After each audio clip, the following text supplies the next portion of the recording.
Hello, Serge here from the Backyard Driving Range. Today's question and comments come in from Morose, and he's talking about Bubba Watson, and that's why I decided to wear green today in my visor for Bubba. Only trouble is I don't have quite enough here, but I'm going to honor Bubba wearing some green today because these questions and comments come in about Bubba Watson and his Masters victory, and there are really some good things here. So he goes, "Dear Serge, I live in Holland, Europe, and I was watching Augusta yesterday. What a thrilling final round. When Bubba Watson came in closer for a closer look, I studied his swing. I know he is a self-made man and has never had any lessons. By the way, his swing does look like the peak performance swing. Do you agree with me? What a shot he made on the finishing hole. Wow. How does he practice such shots?" Okay, so first let's start off by at least talking about and confirming what you said about does he have the peak performance swing. He has the peak performance swing in terms of vertical. He is vertical, there's no doubt about that. In his backswing, his club is up here, his clubbing hands are high, over the shoulder, inside the shoulder line, and he does tend on normal swings when he's trying to hit the ball, I guess we could say relatively straight. He does finish up quite high and somewhat at the target. I think we can rightly say, though, that for most of his normal shots, regular shots, he probably, even though his hands are high, he's got a little bit more turn, but because he has high hands, he's not turning anywhere near a monster turn like most of those guys are doing. And so I would think that overall he is more definitely on the vertical side, but he is parallel or longer, especially with the driver, and he does have very vertical and pretty much at the target finish. So he's in the ball game as far as vertical goes. But the next thing you mentioned is that you said actually the comment is he's never had lessons and he's self-taught. Well, he taught himself pretty good, and I guess he used the trial and error method. But again, I think an example we can make here is that he taught himself vertical. Why? Because I think that how many times, if you see a young child, you give a young child a golf club, even if it's way too long for him. I'm sure you've probably all seen this at one time or another. You give it to a little boy or a little girl, they stand there, they might have an open grip or whatever, but what do? They pick the club up. They don't come and make a huge turn. If they have a ball here and they're trying to hit it, they pick the club up. All right? So I think it's obvious that Bubba, when he started playing golf, which had to be at least 15 to 20 years ago, that there was a lot more people with vertical swings, and I think that logically his brain said, hey, I got to pick it up to hit it and finish up. And so he does have the peak performance swing in terms of the verticalness. But you said, how does he practice such shots in terms of I certainly think that you're referring to that monster hook that he hit outside of the actually it wasn't the last hole. Yeah, it was the last hole, but it was the second playoff hole back there on number 10, and they say it was about at least a 40-yard hook with the 9-iron, which is very doable because of the fact the 9-iron has a lot of loft. So when you shut the club face down, it can trap the ball quite a bit and put a lot of that left spin on it. He had a beautiful alley to hit it out. It was just at that point hitting it out that alley was just making sure he was going to get the right amount of curve. And the key question that you asked is that, and the statement you said is, how does he practice that? Well, I guarantee he practices those shots. All right? And like I've always said, the last place you ever want to try to hit a golf shot for the first time is out on the course, in a round of golf, and especially if it's a round of golf that's important, like a tournament.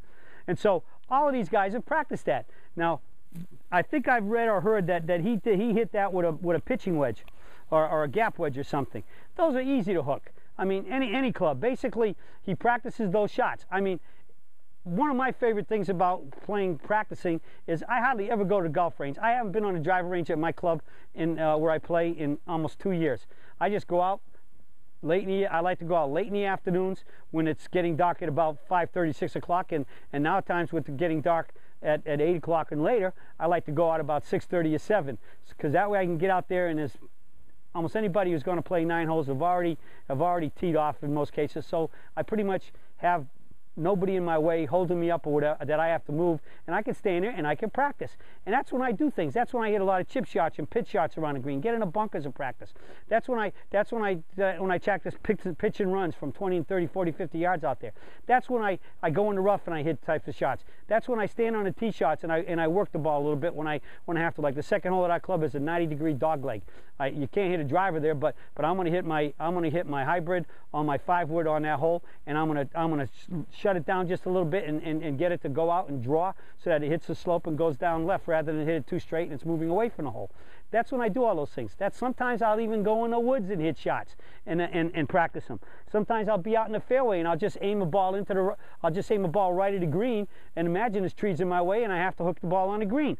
And so that's the big point, as you said, was that Bubba practices those shots.